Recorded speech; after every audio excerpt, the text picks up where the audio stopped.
Hi, welcome back now to our next lecture in our Fintech module called Real Estate Tech, or ReTech in some parlances. Real estate is an incredibly interesting area, in part because of the size of the space.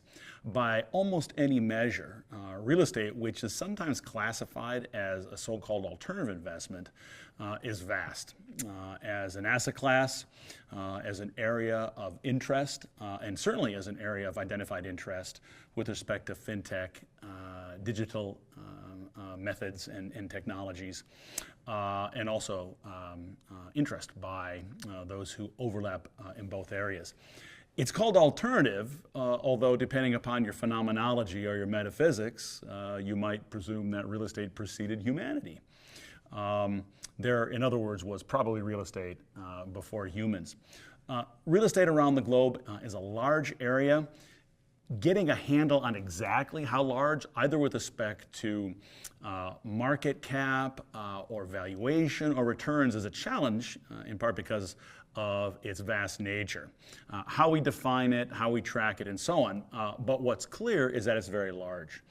To give you a sense, around the globe, sales of commercial properties, as of a most recent mark-to-market here, fiscal year 2017, was almost $1 trillion, US dollars, obviously.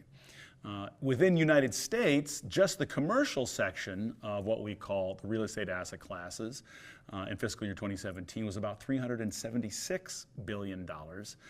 In the US, markets are large. That's about 57% of the total around the globe.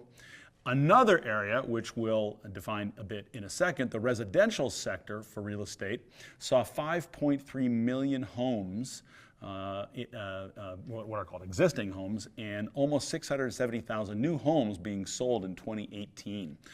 That's a measure of size by volume of trades or transactions.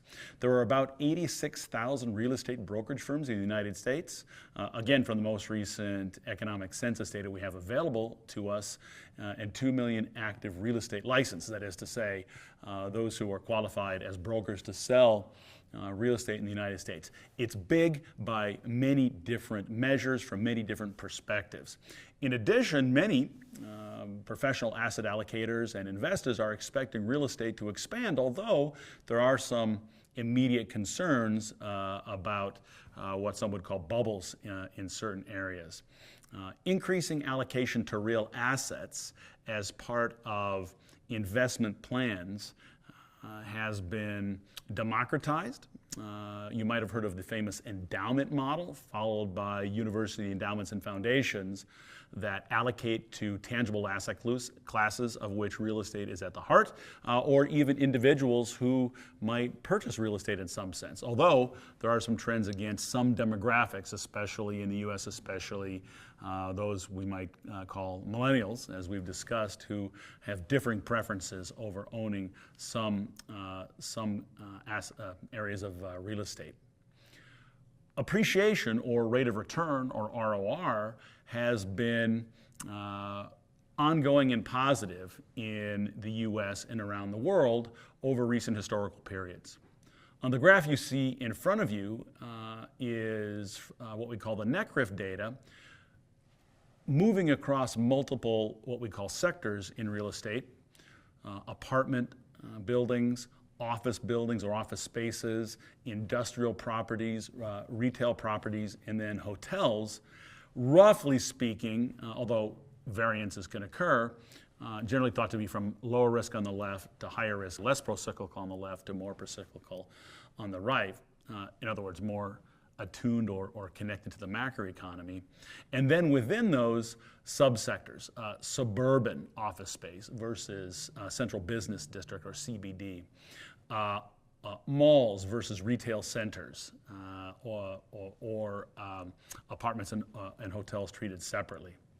What you see is over longer-term data available historical time periods, real estate overall has produced returns that are of the same order of magnitude, say, of U.S. or global equities.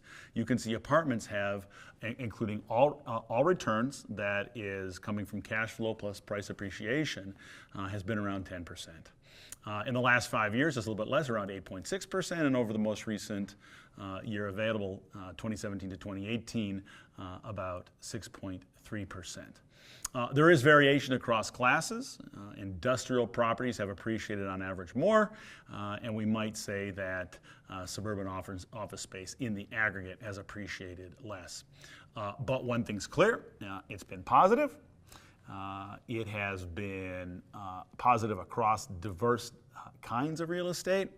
It's been an area of organic growth.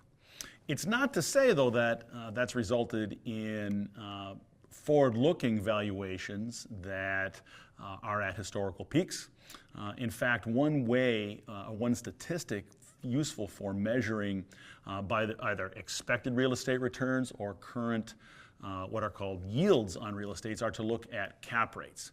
Cap rate stands for capitalization rate, and it's essentially the rate of cash flows coming from a property scaled by the value or the price of the property.